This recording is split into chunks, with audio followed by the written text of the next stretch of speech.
I'm going to tell you the story of James Henry Nicar, but first, if you like historical family stories like these, please hit the like button and subscribe to this channel. James Henry Nicar was born on January 29, 1886 in Marquez, Texas.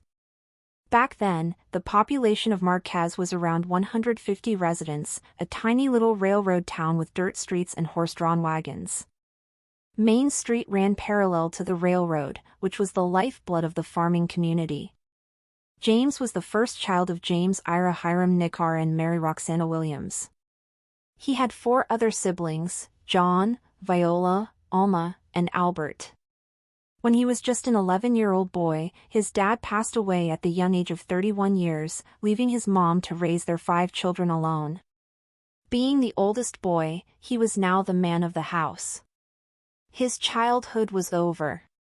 He had big boots to fill, firewood to cut, water to bring in, animals to feed, siblings to support, and fences to repair. On the 6th of January, 1907, Henry, as he was called, married Mary Frances Fanny Cupp in Milam, Texas. They had 2 children together, Murtis Lee and James Ira Nicar. Henry registered for the World War I draft in Waco, Texas. He was described as slender, medium height, with dark hair and gray eyes. At the time, he was a 34-year-old unemployed carpenter. Henry and Fanny were married around 19 years, but divorced in Union, Arkansas in 1925. Fanny stated that the cause of the divorce was desertion. A couple years later, Henry married Verona Violet Coble in Cameron, Texas. He was 41 and she was 16. They married on January 19, 1928. The marriage license was announced in the Cameron Herald, their names being the last in the list. A couple of months later, their first son, Johnny Reese Nicar, was born. Everyone called him Jr.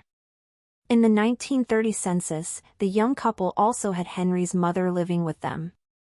This was during the Great Depression, and Henry was a warden for the Game and Fish Department. In 1932, Henry and Verona had a daughter named Roxy Geraldine. 2 years later, they had Hazel Moselle, and in 1941, they had Aurelie. Henry registered for the World War II draft in Azle, Texas. He was now 56 years old and was listed as a commercial fisherman. He owned a fishing camp on Possum Kingdom Lake, where he raised his family. In 1950, Henry and Verona, Jr., Hazel, and Aurelie were living in Graford, Palo Pinto, Texas on Railroad Addition Street. Henry owned a minnow station, but was unable to work. He was 64 years old.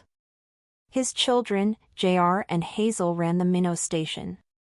His daughter Aurelie was still too young to help. Henry passed away on July 14, 1952 in Bell, Texas at the age of 66. He is buried in Woodbine Cemetery in Artesia, New Mexico. This was the story of James Henry Nicar. If you have someone you'd like me to highlight in a future video, please leave a comment with their name below.